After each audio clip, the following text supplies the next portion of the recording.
Hello, I'm Candace Chambers Colbeck, and this week we're going to study pendulums, in particular the relationship between the period, the length, and the magnitude of gravity. This is an equation that you should have seen in your class by now. T is the period, L is the length of the pendulum, and G is the magnitude of gravity. We're going to square both sides and then rearrange it a bit. Now, if I plot period squared on the y-axis and the length of the pendulum in meters on the x-axis, 4 pi squared over g should be my slope.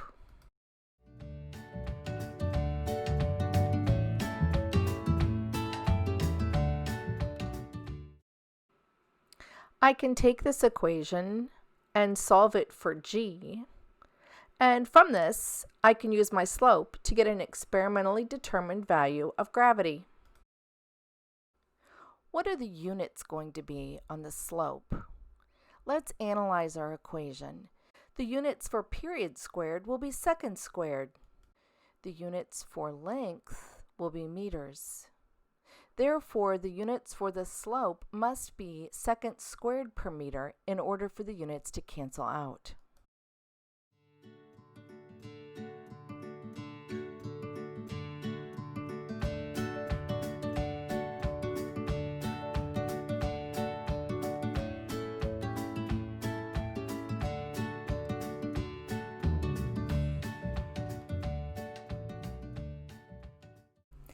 This week, we're going to need to construct a pendulum again, similar to what we did last semester.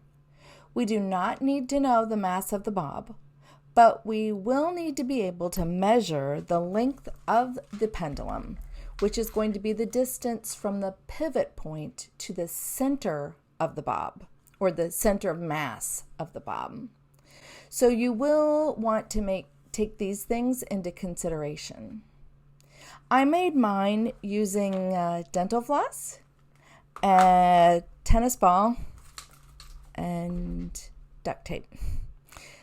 You don't have to make yours like mine. We welcome creativity in making your pendulum, just like we did last semester. We saw some really cool different pendulums that were made.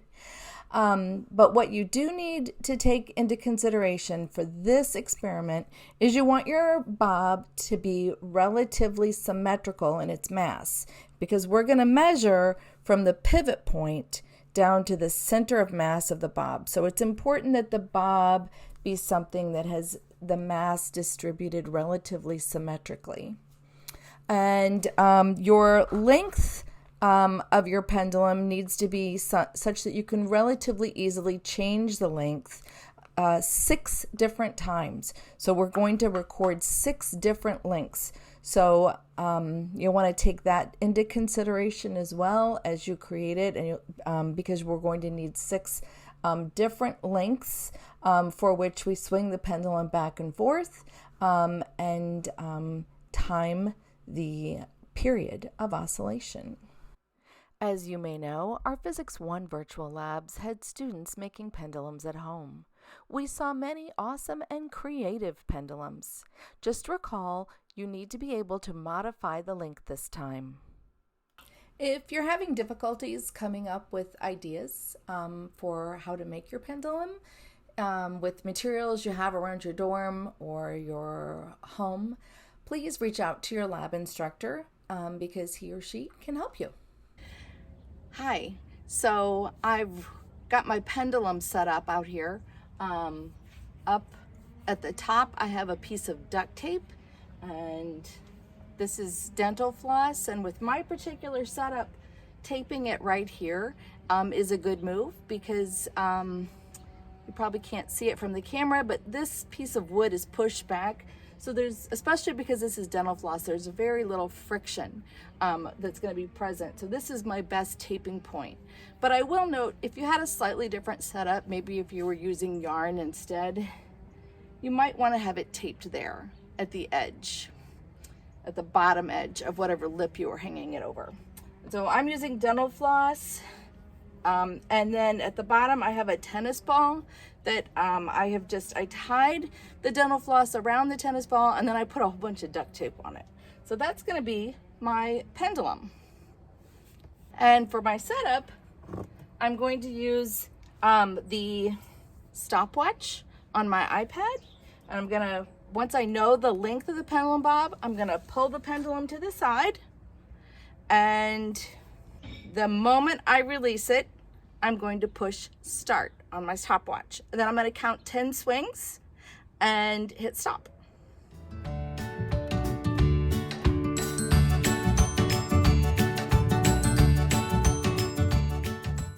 Our tape measures do not have their ends at exactly 0.00 centimeters. For this reason, it is important that you use an initial that is not the end. For example, in this video, you will see me using the 2.00 centimeter mark as my initial mark, but you could use 1.00 or 10.00 centimeters instead. When we use this method to measure, we will be collecting data that is more accurate. You will record the final values. In the case of my calculator length shown here, I read 17.24 centimeters. To get the length of the object, I must take the final minus initial values. In this case, 17.24 minus 2.00 to get 15.24 centimeters. An important note on what constitutes one oscillation. Here is a single oscillation in slow motion. One time over and one time back. A single oscillation will end where it started.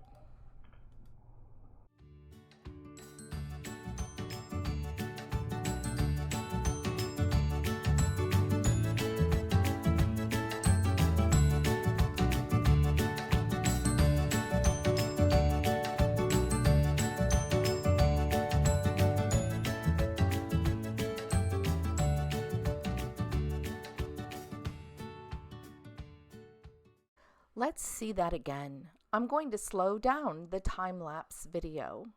6 different lengths, 10 swings for each length. Okay, length number 1. I started my measurement from the 2.00 centimeter mark and measured to the center of my tennis ball. Now I'm going to have 10 complete oscillations. So I'm counting there. Since it's time lapse, you just see a few of my finger flashes, but I counted 10 complete swings, recording that. And now I'm going to alter the length. So to make it easy, I'm just duct taping it shorter. Length number 2 now. Again, I'm going to go from the 2 mark to the center of the bob. And 10 complete swings.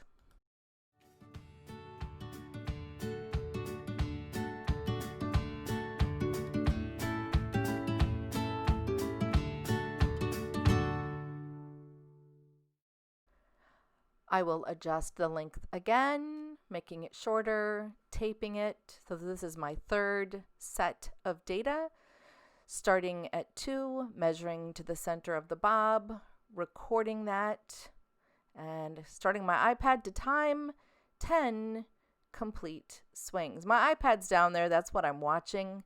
You can't see it in this camera shot, but I'm watching to start and stop my stopwatch.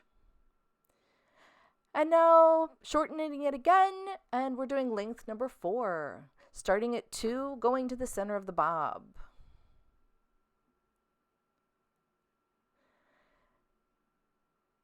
Ten complete swings, and then we'll record that.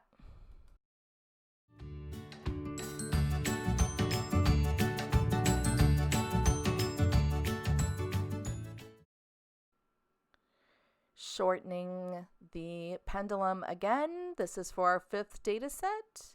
Measuring the length of the pendulum, starting at 2 and measuring to the center of the bob. And I'll do 10 complete swings.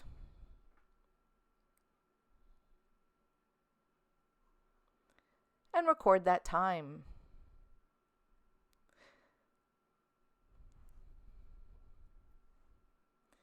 And my 6th and final length, making it shorter, measuring the length, starting at 2, going to the center of the bob. I'm just writing it down there. And then this one's going to go faster. 10 complete swings. When I'm done, I'll record it. So this is what your data might look like. You'll have the time for the swings and the length of the pendulum.